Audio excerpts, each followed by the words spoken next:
You mentioned what Senator Schumer said, the Senate Majority Leader, calling for new elections in Israel.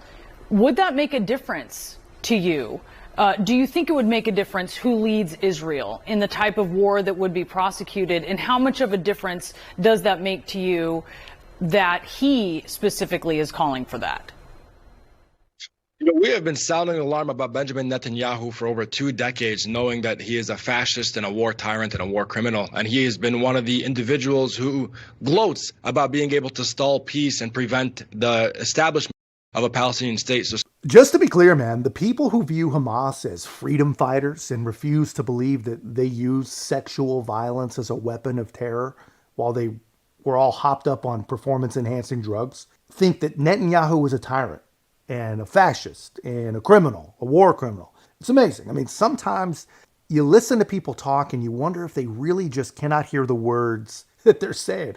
These people are so intellectually degraded by their own propaganda that nothing they say can be taken seriously, even by themselves. I mean, they're so untrustworthy that the girl at Starbucks should question even when they make an order of a Palestinian state. So certainly it makes a difference with who leads the Israeli government. But what's important is that while the elections could be called for, elections can go into process, that doesn't change what's happening on the ground today. This is why it's extremely important for President Biden to utilize the leverage that he currently has and restricting military aid and being forceful in his calls not for a temporary ceasefire, but a permanent and lasting ceasefire immediately. Those are the things that we're looking for from our president, because that can make the difference today.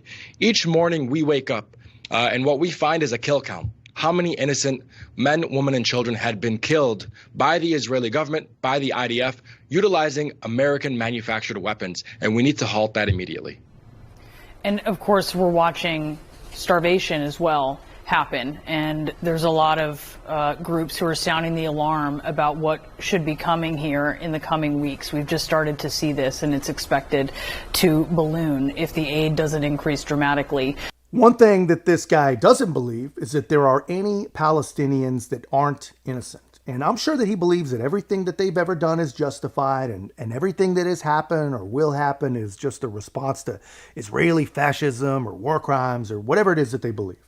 They keep talking about a ceasefire like it's some sort of magical thing.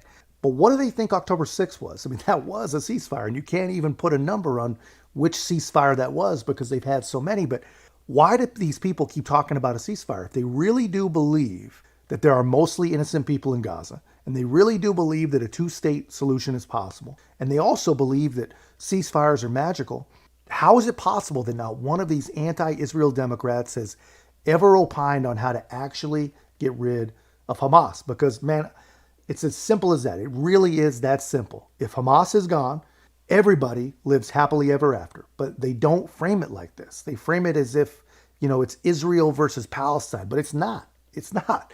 And if they really do believe that there are innocent Palestinians, which I believe there are too, but if they believe it, which it doesn't seem they do, because if they did, then they should be willing to recognize that this is a battle between Israel and Hamas, not Israel and Palestine. And remarkably, this is the one and only thing that Joe Biden has actually understood and gotten anywhere near correctly in his entire career as a foreign policy expert and adult in the room.